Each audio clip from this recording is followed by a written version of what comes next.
오늘 하나님 말씀은 당신의 발이 되게 하소서. 다시 말씀드리면 예수님의 발이 되게 하소서라는 제목 가지고 하나님의 말씀 증거하겠습니다. 이 미움받을 용기라는 책이 2000년대 들어서 가장 긴 시간 베스트셀러를 머물렀던 책입니다. 우리나라에서 가장 긴 시간이죠. 기심이 있지로 고가 후미답게가 쓴 책입니다. 사람은 언제 가장 행복하고 보람을 느끼는가? 질문에서 대답이 이 책의 주제는 그겁니다. 내가 공동체에 소속해서 그 공동체에게 기여했을 때 기쁨과 존재감과 행복을 느낀다고 합니다. 그래서 우리는 늘 이야기하죠. 내가 가장 행복할 때는 어떤 분은 난 대기업 삼성에 있을 때야. 나는 어디 대학교에 있을 때야. 나는 또 어떤 게 있을까요? 또 군대에서 좋았던 사람 군대에 있을 때야.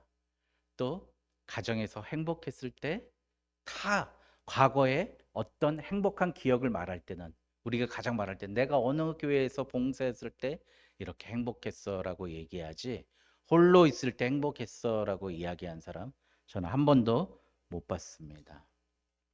여러분 품 안의 자식이라고 하지 않습니까?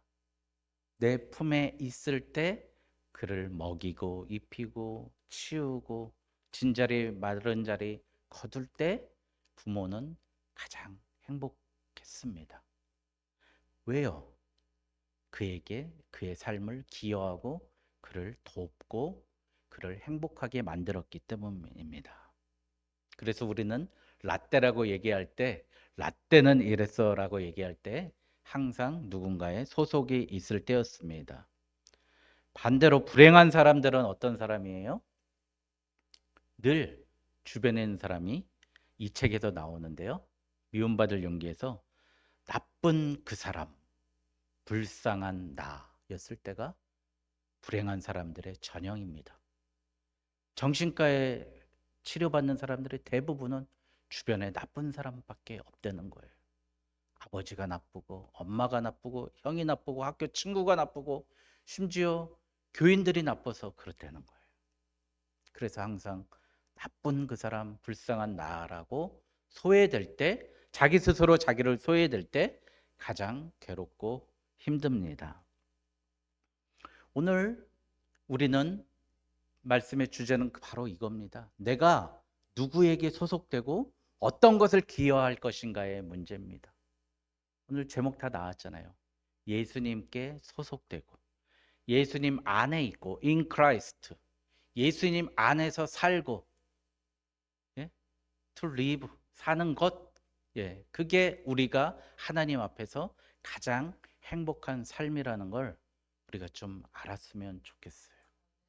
제가 지난주에 칼럼 썼잖아요. 너무 힘들었어요. 예수님 만나는데요. 잠도 못 자죠. 그 목사님은 왜 이렇게 새벽 기도를 강조하는지 잠을 안 재우시고 헌금도 강조하시고 봉사도 강조해서요. 교회에서 기타를 못 치게 했어요. 나가서 전도하든지 일하든지 교회에 있지 말라는 거예요. 우리 교회는 기타를 못 쳤었어요. 기타를.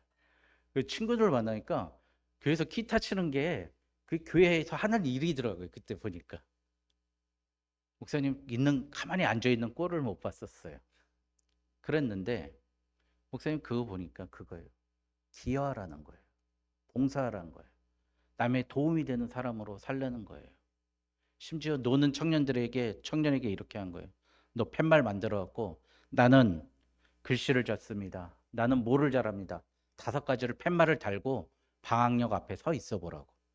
누가 너 안 쓸 사람이 있겠냐고. 그렇게 가르친 적도 있었습니다. 여러분, 홀로 있게 되면 외롭고 주변이 다 나쁜 사람으로만 보입니다.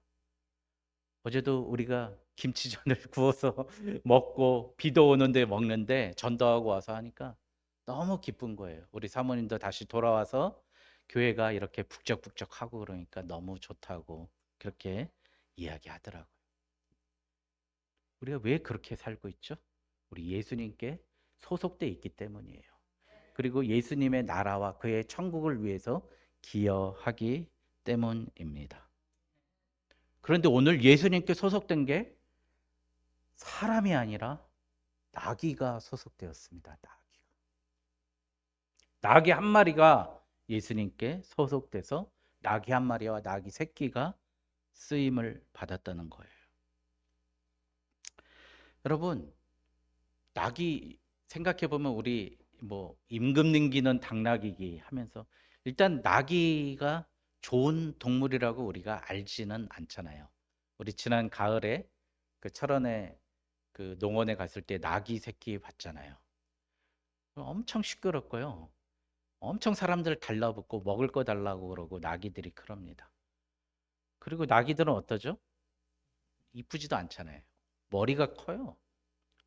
제 얘기하는 거 아닙니다. 머리가 크고요. 또 키도 크고 그렇습니다. 근데 또 말하고 비교하면 다리도 짧아요. 그래서 참 볼품 없죠. 그 나귀가 하나님 앞에 오늘 쓰이는 얘기를 오늘 뭐 고난주간 종려주일에 설교 많이 하잖아요. 근데 이 나귀 이야기는 잘 안 하는 것 같아서 나귀 설교를 하려고 합니다. 오늘 예수님이요 어떤 말씀을 하실 때는 항상 이렇게 얘기해요. 저희 설교에 조금 벗어나는 주제와 벗어나지만 예수님이 이야기하고 예수님 말씀하시는 방법을 우리가 좀 배웠으면 좋겠습니다. 5절에 보니까 시온 딸에게 이르기를 내 왕이 내게 임하나니 그는 겸손하여 나귀 곧 멍에 매는 짐승의 새끼를 탔도다 하라. 이게 스가랴 9장 9절에 나오는 말씀이거든요. 예수님은요 내 생각, 내 의지, 내 느낌 말씀하신 게 아니라 마태복음서부터 요한복음까지 예수님이 하신 말씀의 대부분은 어디에서 나와요? 말씀에서 나옵니다. 성경에서 나오고요. 구약에서 나왔다는 거예요. 여러분, 우리의 말이요. 우리의 생각 말하지 마시고 하나님 말씀을 증거하십시오. 그게 가장 논리적이고 설득할 수 있고 논증이 있는 말씀입니다. 오늘 이 말씀으로 예수님은 말씀으로 말씀하신다는 거예요. 이 강원국 씨가 대통령의 글쓰기라는 책을 써서 베스트셀러가 됐는데 여기서 그 사람이 얘기하는 강원국 씨가 얘기하는데 예수님이요. 제가 이야기한 8가지를 그대로 얘기했다는 거예요. 예수님처럼 말하면 된다고 얘기하면서 이렇게 얘기합니다. 예수님이 어떻게 얘기했냐? 첫 번째, 구체적으로 말했다는 거예요. 예. 그러니까 총 그러지 말고 총도 여러 가지 있잖아요. 4.5구경 권총, 리볼버 뭐 이런 식으로 구체적으로 말했다는 거예요. 그래서 어떻게 해요? 예수님이 1달란트, 2달란트, 5달란트. 우리는 얘기하면 제 재산 많은 애가 있었어. 그런데 예수님은 5달란트. 이렇게 구체적으로 얘기했고요. 예수님은 항상 공감 가는 이야기를 했던 거예요. 시집 가기 전에 기름을 준비한 슬기로운 5처녀, 미련한 5처녀 이렇게 얘기했다는 거예요. 공감 가고 감정을 이입했다는 거죠. 그리고 납득이 가게 이야기했다는 겁니다. 오늘 말씀 뒤에 보면 예수님이 진짜 예수님이 구원자냐 아니냐 나사로를 살린 게 누구의 힘으로 살린 거냐 이걸 설득하실 때 예수님은 신일 수밖에 없다는 걸 논증하시는 게 이 뒷부분에 나옵니다. 그러니까 논증이 탄탄하다는 거죠. 왜요? 비유, 예시, 비교, 인과관계를 잘 말씀하시기 때문에 그렇다는 거예요. 또 예수님은 어떻게 얘기해요? 우리 정인숙 우리 선교사님 좀 그럴 것 같은데, 아이 그래 가자 그럴 것 같은데 안 그러시죠? 예, 저도 옛날에 막 그랬어요. 막 안 나오면 막 집 앞에서 막 기다리고 막 그랬는데 예수님 어떻게 해요? 여운과 여백을 주는 거예요. 무릇 들을 게 있는 자는 들을지어다. 이렇게 들을 사람은 듣고 말 사람은 말하라. 그래서 예수님은 어떻게 해요? 예수님이 전도하다가 실패한 적 많았어요. 예수님도 실패했어요. 예수님도 버림받고요. 예수님 심지어 고향 가가지고 조롱당했다고 그러지 않습니까? 우리 너무 낙심할 필요 없는 것 같습니다. 그러니까 강요하지 하면 안 된다는 거예요. 너무 빽빽하게 막 잔소리처럼 설명 많이 하면 안 된다는 거예요. 여백을 주고요. 이익이 될 때 움직인다는 거예요. 예수님은 밭에 감추인 보아, 너 그거 알고 있으면 돈 주고 살 거 아니야. 그런 이익을 추구하면서 이야기하는 거죠. 여섯 번째, 예수님 항상 이야기를 얘기합니다. 돌아온 탕자의 이야기. 그래서 예화는 항상 이야기로 얘기하는 거죠. 일곱 번째, 정확하게 말씀하십니다. 오늘도 이 스가랴의 말씀을 정확히 외우고 인용해서 말씀하시고 어떻게 하세요? 그대로 그 나귀를 타고 새끼 있는 나귀를 타고 예루살렘에 입성하십니다. 우리가 누군가의 말을 할 때는요, 구체적인 근거와 숫자와 말의 내용까지 정확하게 이야기해야 됩니다. 그러면서 강원구 씨가 맨 마지막에 하는 얘기, 가장 설득력 있게 다른 사람을 설득하고 다른 사람에게 그 말에 의해서 다른 사람을 움직이는 글을 쓰는 가장 유일한 방법은 뭐냐? 잘 살아야 잘 듣는다는 거예요. 예수님은 잘 사셨기 때문에 사람들이 그의 삶을 따라갔던 겁니다. 우리 사모님은 저보고 항상 저에게 이야기한 게 있어요. 목사님이 강단에 서시면 성도들이 좀 눈물이 나야 된다고.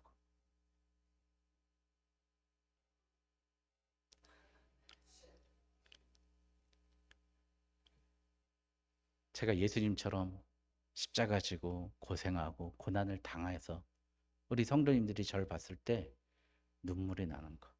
서 있는 것 자체만으로라도 은혜가 돼야 된다고 하는데 그렇게 살지 못해서 너무 죄송하죠. 늘 그렇습니다.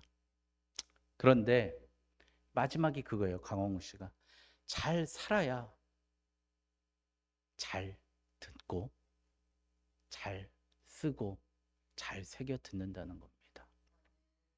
오늘 예수님 이렇게 말씀하시면서 평생을 살아왔기 때문에 오늘 이렇게 많은 우리 예수님의 제자들이 여기에 모인 줄 믿습니다. 네. 그러면 이제 나귀에 대해 얘기로 다시 넘어가겠습니다. 여러분, 나귀가 저는 나라고 생각해요. 근데 그 나귀가 옛날 속담에 보면 원님과 나귀 있잖아요. 원님이 나귀를 타고 쭉 가는데 앞에 있는 종들이 이렇게 있잖아요. 어이, 이리 비켜라 저리 비켜라 그러는데 다 저라고 그러니까 나귀가 쥐가 우쭐대 갖고 허험 이랬다는 거 아닙니까? 우리가 그렇다는 거예요. 특히 저 같은 목사님들, 장로님들, 집사님들, 권사님들 예수님이 영광 받을 거를 내 영광이라고 생각하면서 다닌다는 거예요. 그게 얼마나 웃기는 겁니까? 이 나귀가 그렇다는 거죠. 나귀, 우리 잠언 26장 3절에는요 이런 말씀이 있어요. 그 홀스 있잖아요. 달리는 말에게는 채찍이요 나귀에게는 재갈이요 미련한 자에게는 막대기니라. 여러분, 그러니까 나귀가 얼마나 말이 많으면 입에 재갈 물리라고 그랬답니다. 근데 저 같아요. 말 많잖아요. 그렇죠. 또 나귀는 얼마나 고집이 센지 모르겠어요. 고집쟁이라고 이 우화에도 많이 나오고요. 자기보다 조금 낮은 동물이 있으면은요. 오늘 제가 네이버 지식사전에서 찾았어요. 조금 만만한 거 있으면 무조건 들이받고 덤빈대요. 나귀가. 그런 성격을 가지고 있답니다. 이 우리죠, 우리. 우리가 나귀 같은 인생이죠. 나귀같이 사는 인생입니다.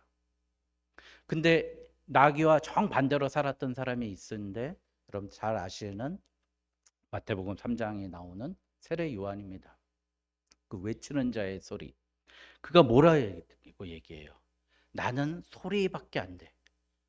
그가 오심을 예비하는 빈들에서 외치는 소리에 불과합니다. 나는 아무것도 아니라는 거예요. 사실 그때 당시에 세례 요한을 예수님으로 믿고 수많은 사람들이 자기한테 몰려들었는데 예수님은 알려지지도 아니고 무명 인물이었는데 나는 소리입니다 라고 이야기하고 그는 흥해야 하겠고 나는 쇠해야 하리라.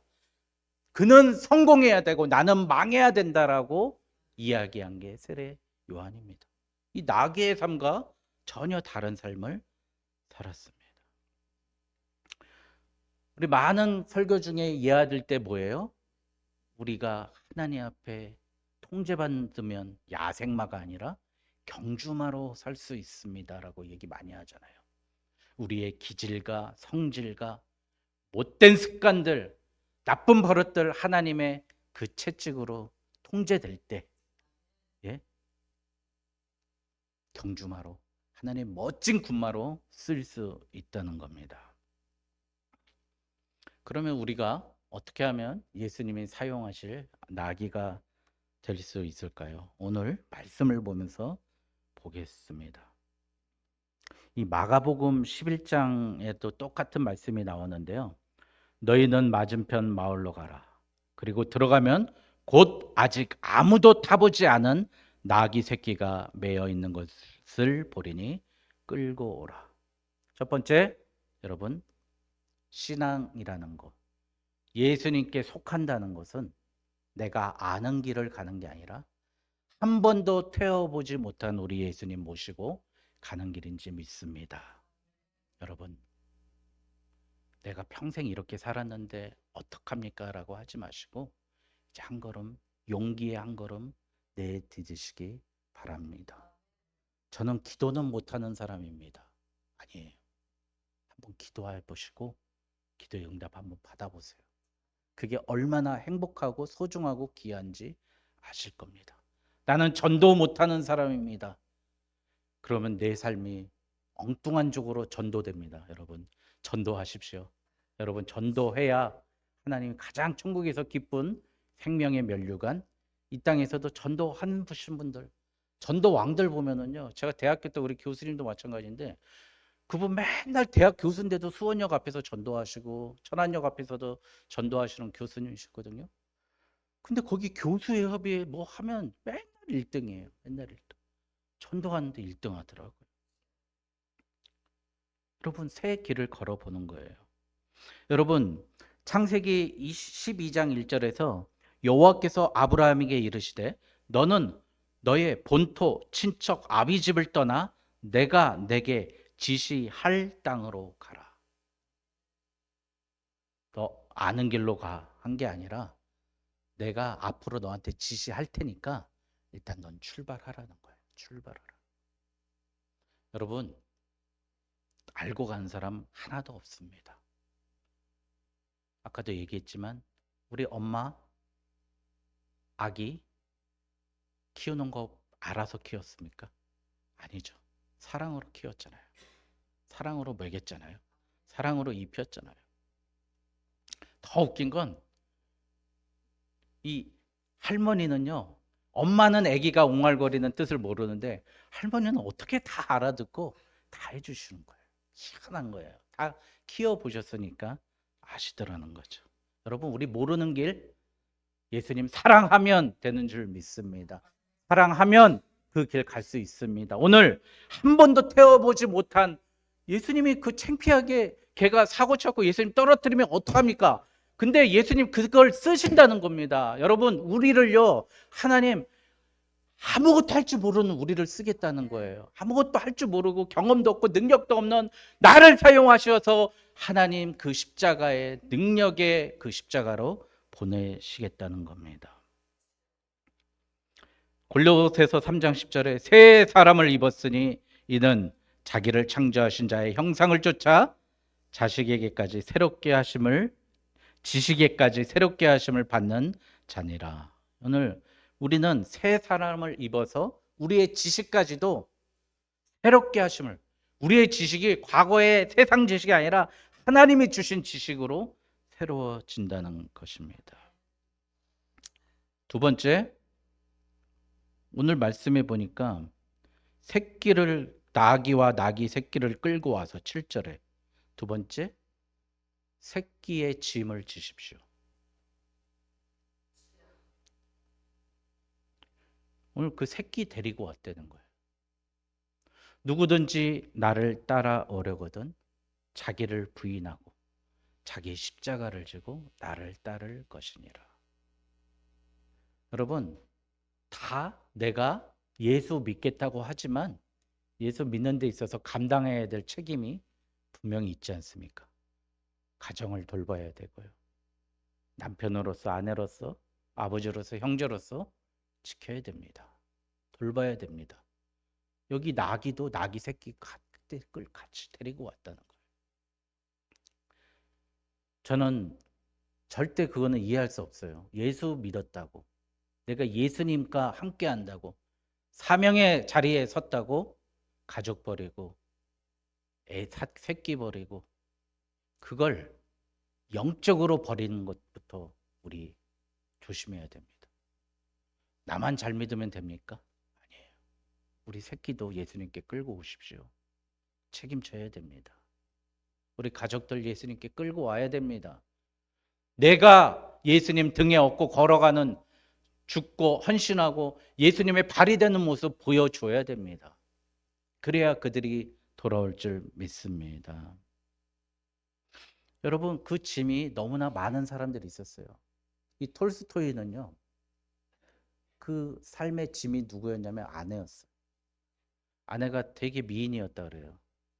근데 툭 하면 싸우는 거예요. 왜 나는 생활비 안 줘? 그래가지고 눈밭에 막 혼자 죽겠다고 막 자살 실신하기 데려오고, 그 평생을 싸웠어요. 자기의 짐이었어요. 그 아내에 대한 문제 때문에 그런 글이 나왔겠죠. 이 도스토옙스키는요, 평생 도박 때문에 힘들었어요. 그 도박을 못 끊는 거예요.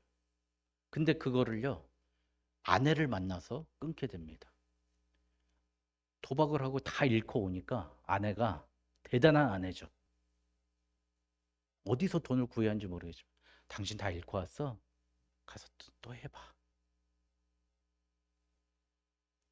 막 마음에 가책이 드는 거예요. 그래서 그 소설 맨 마지막 죄와벌의 마지막에 보면, 그 소냐라는 자기가 천하게 여겼던 그 여인이 자기를 끝까지 사랑해 줬기 때문에, 그 여인 때문에 자기가 요한복음을 읽게 되고, 그래서 하나님을 만나게 되는 그 경험을 소설로 쓰게 됩니다. 여러분, 자기 짐을 지십시오. 짐을 지는 사람입니다. 새끼를 가지고, 새끼를 끌고 가는 사람이었습니다. 세 번째, 낙이 주인이 있지 않습니까? 그런데 오늘 말씀해 보니까요,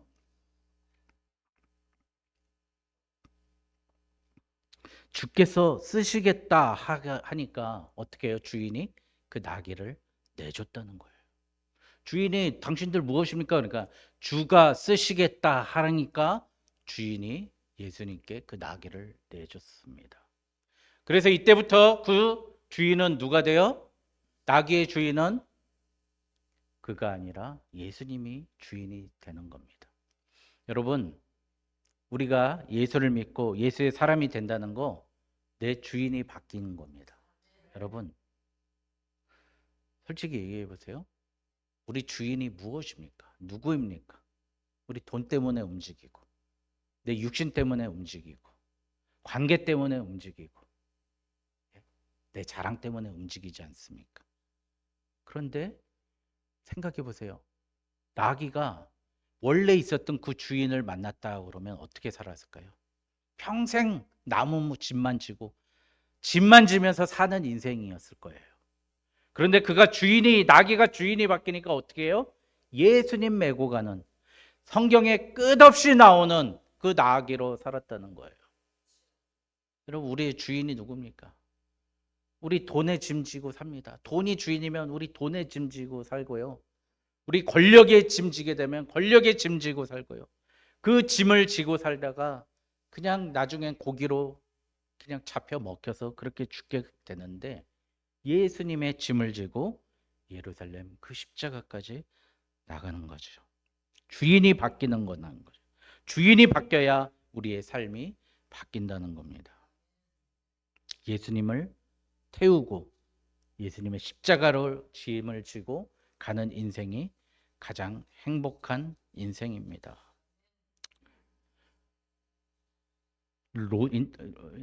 로즈마리라는 분이 이렇게 이야기합니다. 로즈마리라는 그 필명인데요. 아름다운 발이 되게 하소서라는 시에서 많이도 걸었습니다. 꽃길을 걸고 비 내리는 거리를 걸고 단풍길도 걸었습니다. 기쁨의 자리도 아픔의 자리도 슬픔의 자리도 갔습니다. 주님, 세상의 죄를 따라 걸었던 가엾은 저를 용서해 주시길 간절히 청하며 이 두 발을 당신께 봉헌합니다. 이제는 당신의 빛을 향해 나아가는 발이 되게 하시고 구원의 빛을 전하는 발이 되게 하소서. 사랑을 나르는 발이 되게 하시고 기쁨을 나르는 발이 되게 하소서. 삶의 의욕을 나르는 발이 되게 하시고 그리스도의 향기를 나르는 발이 되게 하소서. 마침내 당신의 사랑에 푹 젖어든 아름다운 두 발이 되게 하소서. 제가 가는 곳마다 평화가 흐르는 새 아침을 맞게 하시고 미소가 피어나게 하소서.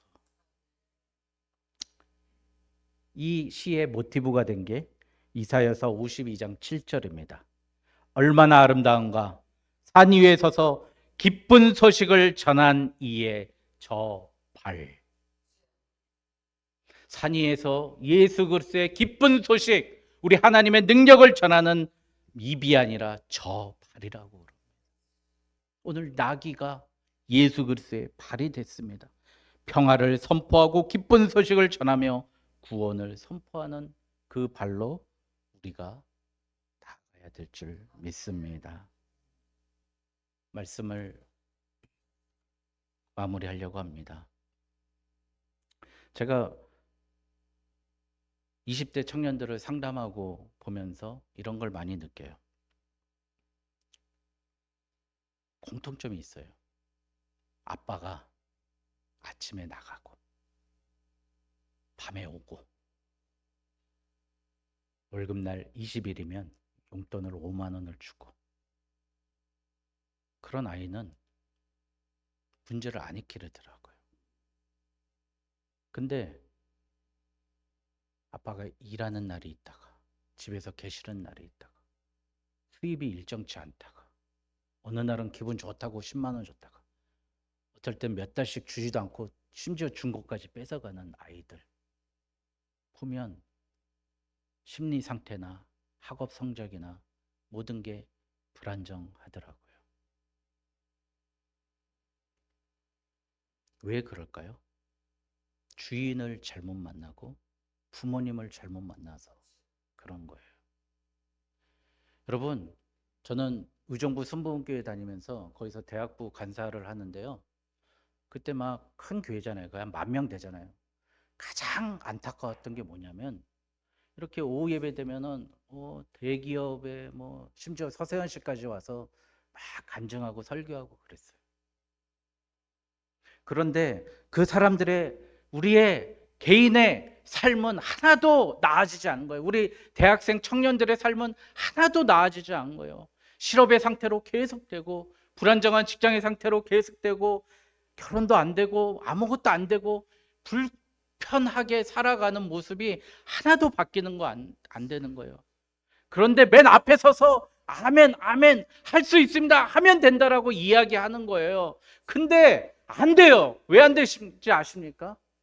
오늘 우리 처음 찬양 불렀던 신실하신 하나님을 만나지 못했기 때문이에요.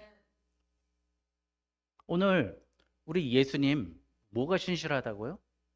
잘 사신 분이에요. 예? 우리 제대로 사신 분을 주인으로 모시고 그분을 모시고 좀 살았으면 좋겠습니다. 구약에 나와 있는 그 약속을 그대로 한 1.1획도 꺼리치고 버리지 않고 그대로 행하시고 그 십자가의 고난을 지어가면서, 여러분 아빠가 아침에 출근하기 싫은 날도 있지 않습니까? 직장 때려치고 싶은 날도 있지 않습니까? 정말 내가 이거는 도저히 못하겠어 할 날도 있지 않습니까? 근데 자식들 위해서 참고 견디고 그렇게 하잖아요. 근데 그런 아이들은 잘 되더라고요. 우리 예수님 성경에 나와 있는 이 목적, 자기가 온 목적, 목표, 자기의 책임 감당하기 위해서 창피하지만 스가랴에 나와 있는 나귀 타고 가라고 그럴 때 여러분 그림 많이 봤잖아요. 예수님이 나귀 탔더니 예수님 발이 땅바닥에 달랑말랑한 그 보잘것없는 말을 타시면서 호산나 소리 들으면서 예루살렘에 갔던 겁니다. 오늘 성도님께 간절히 부탁드립니다. 제발 비참하고 힘들고 어렵더라도 우리 예수님 잘 태우고 가는 나귀로서 예수님께 쓰임 받고, 또 나의 새끼들, 오늘 나귀 새끼 얘기했잖아요. 우리 성도들, 내가 품어야 될 우리 사명의 전도의 대상자들, 우리 가족들, 그들을 품을 때 어떻게 품어요? 우리 예수님처럼 말씀대로 사시고 말씀대로 보여주고, 그들이 십자가를 보고 예수님의 제자 될 수 있도록 이끄는 그런 삶.